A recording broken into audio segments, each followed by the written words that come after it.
We're here today out of concern for Pastor Avery and the members of the Martin Luther King Jr. Community Presbyterian Church and the greater community of Springfield. We understand that throughout the history of America, one terrorist act that has always been enacted against the black community has been striking at the heart of their faith and the burning down of their churches. While we understand that the authorities are investigating this and it has not been deemed to be a hate crime, the concern in our community should be understandable. Every year, there's a spate of burning of black churches. It was several years ago here in Springfield when we were raising money to help black churches that were being burned in the South, that a Springfield police officer called my church and mocked my church in the wake of that and wound up losing his job. And immediately after that, an Army National Guardsman called my church and actually threatened to burn the church down. It was right here in the city of Springfield.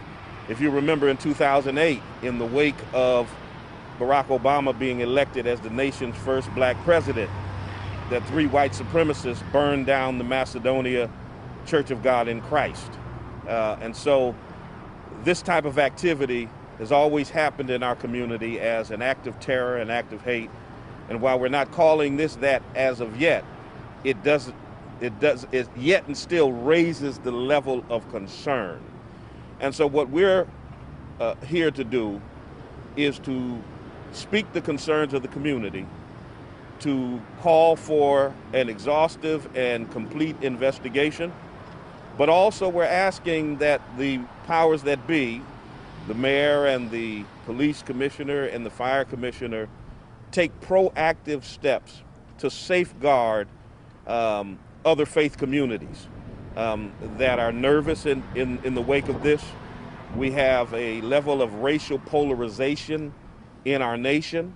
The current president is calling into question the results of the election based upon the votes of black people in Philadelphia, Atlanta, Milwaukee, and Detroit. He has his followers out here in the community making threats, threatening to do things in D.C. on January 6th.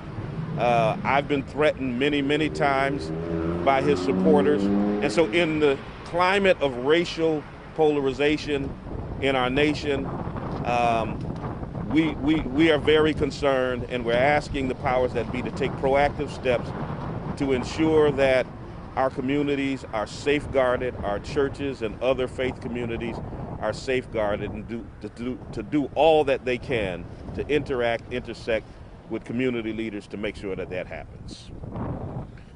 Thank you, Bishop. And I'll just add very briefly, certainly there's an anxiety that exists within the community. People of faith are on edge. The community's on edge. And they have a right to be on edge. Not saying this is a hate crime. I don't know if it's a hate crime. If it isn't a hate crime, it is, it isn't, it is, it isn't. We don't know. But what we do know is that these acts of terrorism exist. And they happen year in and year out, month in and month out. And the black church is always attacked. That's the center of the black community's faith. And if you want to get to the heart of something, you go to the heart. So they're going to the heart. And we're just asking that the current administration, the police, fire, and the federal people expedite this investigation. And if you don't have enough manpower, let's request more manpower. We have to write the governor, we'll write the governor. We need to have closure on this, and closure as soon as possible, realizing that due process shall be done. But we do know that it's a radio silence here, and there's a sense of eeriness of this community. I've been up here since the last 4 or 5 days. It's a sense of eeriness. It's so bad that people won't go on camera. People won't even talk to camera people. They won't talk to the newspaper. So we just felt we had to respond to speak on behalf of the community. We're sharing the community's concerns. They're very concerned. You don't hear it vocally, and they're not protesting in the street, but we are very concerned. So With that being said, we will continue to monitor this situation on a 24/7 basis, and we look to fast closure on this.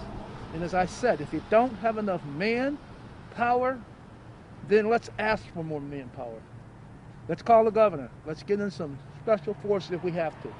We need to get to the bottom. Now, I know there's evidence that does exist here. Maybe they're trying to build the case, but let us know that. Let the folks know that. I'm going to make one sidebar. When I said about, suppose someone had some footage of something. I'm reminded of the Black Lives Matter. They did a mural downtown Springfield. That still has not been resolved yet. They had somebody on camera of license plate, and that's months ago. That has not been resolved as of yet, to my knowledge. If it has, it hasn't been shared with the broader community. I don't want that to happen here. That's my real concern, one of my concerns. Are you concerned about the investigation? I mean, so far today, anyway, publicly, Drew Conti, who's basically spokesman, has said it's just a painstaking investigation. You have to sift through all the material and give things time. Sure. Are you concerned that they are? I'm not concerned about the process, due process. I understand investigations. I worked in the trial court for 30 some odd years. I understand that. But what I'm simply saying is that you can understand the anxiety of a community when there's radio silence in terms of what is existing and what's happening.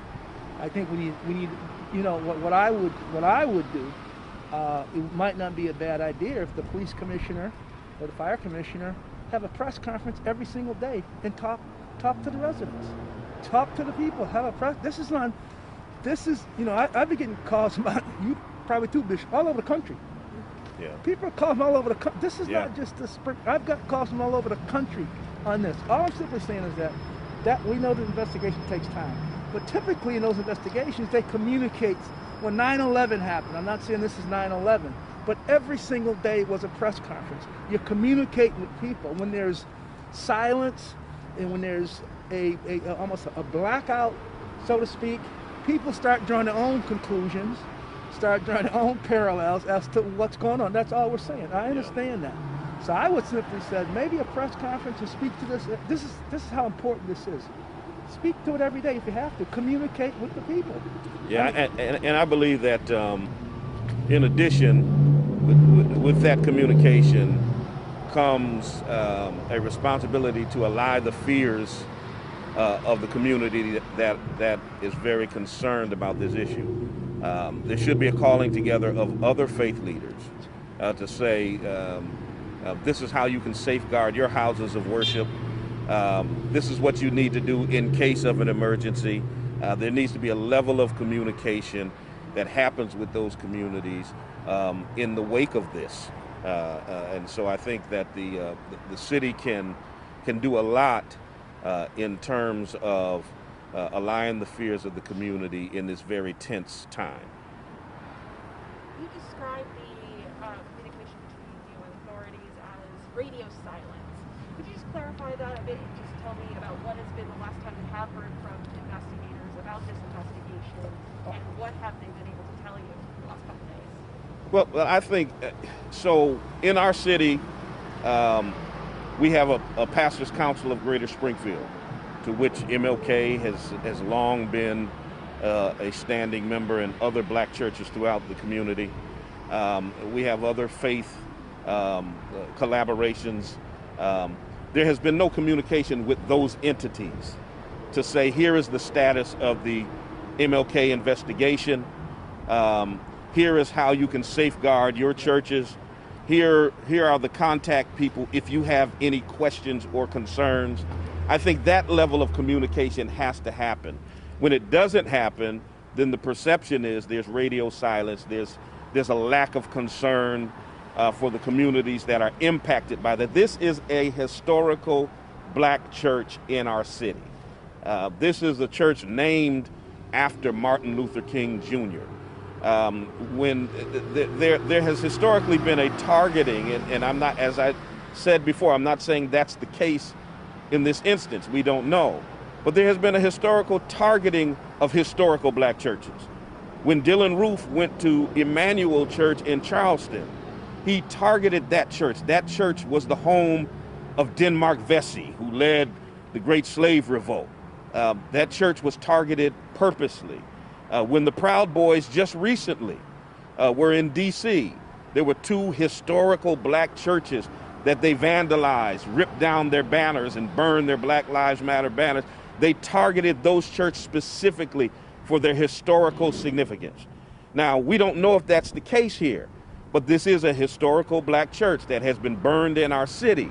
And when we look at what's happening across the nation, you would think that the powers that be would call together faith leaders to open up a dialogue and a level of communication with them so that they can feel like that the administration is concerned about this issue and is concerned about safeguarding their houses of worship as well. Would you want to see more active police presence at various churches within the community? Certainly. I think in light of this incident, you would think that you could pinpoint historical black churches in Springfield. St. John's is a historical black church, goes back to the Underground Railroad. Bethel AME Church is a historical black church. Even my church has a significance because of my profile and presence. So there are certain places of worship that I think they could easily pinpoint that could be a target, that they could beef up police presence and that they could communicate with the leaders of those houses of worship in order to ensure that they have whatever information they need to be safeguarded. Have you reached out to them at all? I'm sorry? Have you reached out to them, the police, the fire chief, or the mayor? I have not directly reached out to them, but I do believe that the onus and the responsibility is on them to reach out to the community in wake of incidents like this. So you haven't reached out? Yeah. No, I mean, You know, it stands to reason to reach out to the faith-based community, Pastors Council, Pioneer Valley, PAC, to some other folks, Council of Churches, and let them then talk to their parishioners and counsel folks who attend their services. There's a lot of black churches in Springfield, as the bishop just said.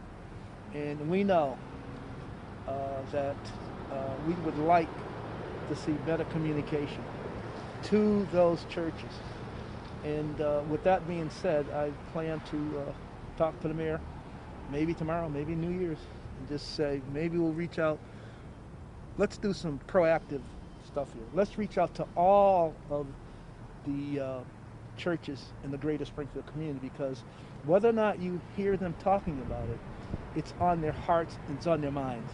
They're thinking about it. We know that almost to be a fact. Folks are concerned, as I said, they're anxious, they just don't know. And with this climate existing in this country now, no, we're not taking anything for granted. You both mentioned that you've received calls from across the country. Can you comment? I received probably at least a couple dozen calls immediately in the wake of this incident. I would assume they would reach out to you. From various faith leaders, organizational leaders. Senator Elizabeth Warren's office reached out to me. The Anti-Defamation League reached out to me, all concerned when they heard the news of the MLK Church burning down. And of course, I put many of them in touch with the pastor of the church to communicate directly with her. But there's a level of concern across the country when they heard about this incident. And that's true. As you know, I'm a member of the state black state rep delegation workers, and we have a big network all over the country. And news of black churches being burnt travels pretty fast. We have an internal network And certainly they are concerned because, as we said, it happens quite frequently. And certainly I have received numerous calls from my colleagues across the country. And they're concerned, and told them, and the DNA is always the same, basically. The DNA is the same. We don't know if it's a supremacist or not white supremacist. We don't know that to be a fact. But, they target churches, and they try to burn down black churches. That DNA has been for a very, very long time, and it hasn't changed, and hopefully one day, by and by, we'll get to the point where that will change. What they know, when they go after our religion, which is the heart of the church, that it doesn't discourage us because we still move on, we still go on. But symbolically, it sends a message to other folks, and it creates a fear factor. That's the fear. Whether they're burning, whether they're going and shooting up churches, it's to intimidate the community, to intimidate us as a people. We've been through it. We still stand. We're still going to fight. We're going to respond to it. That's my concern. So this is real. It's not a plaything, and we know that hopefully the perpetrator or one or two or whatever. We just want this to come to an end, give some closure, so people can go back on the heels of the pandemic and people dying and church burning. It just creates. There's so much negativity within our community. There's a lot of positivity too, but there's negativity in here that with the pandemic and doing this on top of the fires. And remember, Oak Street. There's a church on Oak Street. It's just a few blocks down that had a little fire. So we're concerned. And the other point on the investigation, Bishop, is that they said that a couple nights previous to that night, there were brush fires on the property. Previous to that. So that was the third time. So the third time they hit the church.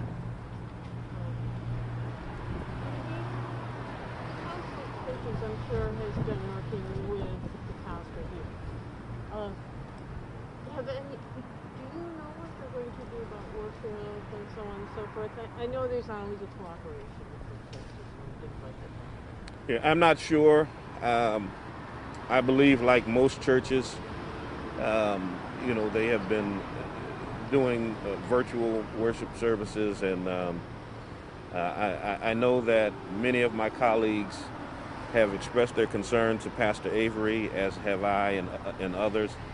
And if there is a need for the church to have space to worship, I'm certain that one or more of the churches in the area would be happy to accommodate that need.